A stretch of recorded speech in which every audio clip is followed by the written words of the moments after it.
Hi friends, ഞാൻ Das. Welcome to my YouTube channel.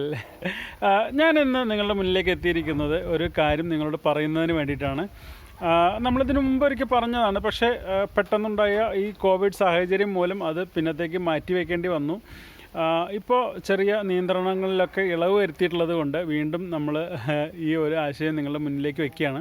അതായത് നിങ്ങളുടെ കോഴി വളർത്തലോ അല്ലെങ്കിൽ മറ്റ് ഫാമിംഗ് മേഖലയോ അല്ലെങ്കിൽ നിങ്ങളുടെ കൊച്ചു കൊച്ചു ബിസിനസ്സോ ആളുകളുടെ മുന്നിലേക്ക് എത്തിക്കാം എന്ന് നിങ്ങൾ ആഗ്രഹിക്കുന്നുണ്ടെങ്കിൽ നമ്മളിവിടെ ഒരു നമ്പർ കൊടുക്കുന്നുണ്ട്, വാട്സപ്പ് നമ്പർ ഡിസ്ക്രിപ്ഷനിൽ കൊടുക്കുന്നുണ്ട്, അതേപോലെ ഫസ്റ്റ് കമൻ്റായിട്ട് പിൻ ചെയ്യുന്നുണ്ട്. ആ നമ്പറിലേക്ക് വാട്സപ്പ് മെസ്സേജ് അയയ്ക്കുക, ദയവ് ചെയ്തിട്ട് വിളിക്കാതിരിക്കുക. എന്നിട്ട് നിങ്ങളുടെ ഡീറ്റെയിൽസ് പറയുക.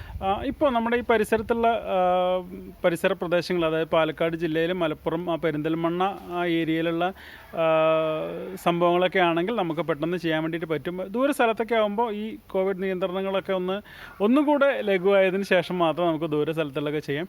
അപ്പോൾ ഈ പരിസരങ്ങളിലുള്ള ആരെങ്കിലും ഈ വീഡിയോ കാണുന്നുണ്ടെങ്കിൽ നിങ്ങളുടെ സംരംഭം നമ്മുടെ ഈ ചാനലിലൂടെ പുറം ലോകത്തെ അറിയിക്കാൻ താല്പര്യപ്പെടുന്നുണ്ടെന്നുണ്ടെങ്കിൽ ആ വാട്സപ്പ് നമ്പറിലേക്ക് മെസ്സേജ് ചെയ്യുക. നമ്മുടെ ഈ വാട്സപ്പ് നമ്പർ എന്ന് പറയുന്നത് വിളിച്ചാൽ എടുക്കുന്ന രൂപത്തിലല്ല സെറ്റ് ചെയ്തിരിക്കുന്നത്. വിളിച്ചാൽ റിങ് ചെയ്യും, പക്ഷേ കോൾ എടുക്കില്ല, അങ്ങനത്തെ ഒരു സെറ്റപ്പിലാണ്. അപ്പോൾ അതുകൊണ്ട് വിളിച്ചിട്ട് കാര്യമില്ല, നിങ്ങൾ മെസ്സേജ് മാത്രം അയയ്ക്കുക. മെസ്സേജ് നോക്കി നിങ്ങൾക്ക് അതിന് റീപ്ലൈ തരുന്നതായിരിക്കും. എങ്ങനെയാണ് എന്തൊക്കെയാണെന്നുള്ളതിൻ്റെ വിശദാംശങ്ങളൊക്കെ നമ്മൾ അതിലൂടെ റീപ്ലൈ തരുന്നതായിരിക്കും. പിന്നെ നമ്മുടെ ഈ യൂട്യൂബ് ചാനലിലൂടെ മാത്രമല്ല, ഫേസ്ബുക്ക് പേജിലൂടെയും നിങ്ങളുടെ വീഡിയോ ഒരേ സമയം പുറത്തിറക്കുന്നതാണ്. യൂട്യൂബിലും ഫേസ്ബുക്കിലും ഒരേ സമയത്താണ് നമ്മൾ പോസ്റ്റ് ചെയ്യുന്നത്. അപ്പോൾ നമ്മുടെ പേജിൻ്റെ ഒരു ലിങ്കും ഇതിൻ്റെ ഡിസ്ക്രിപ്ഷനിൽ കൊടുക്കുന്നുണ്ട് കേട്ടോ. അപ്പോൾ നിങ്ങൾ വാട്സപ്പുമായി ആ വാട്സപ്പ് നമ്പറുമായിട്ട് കോൺടാക്റ്റ് ചെയ്യുക.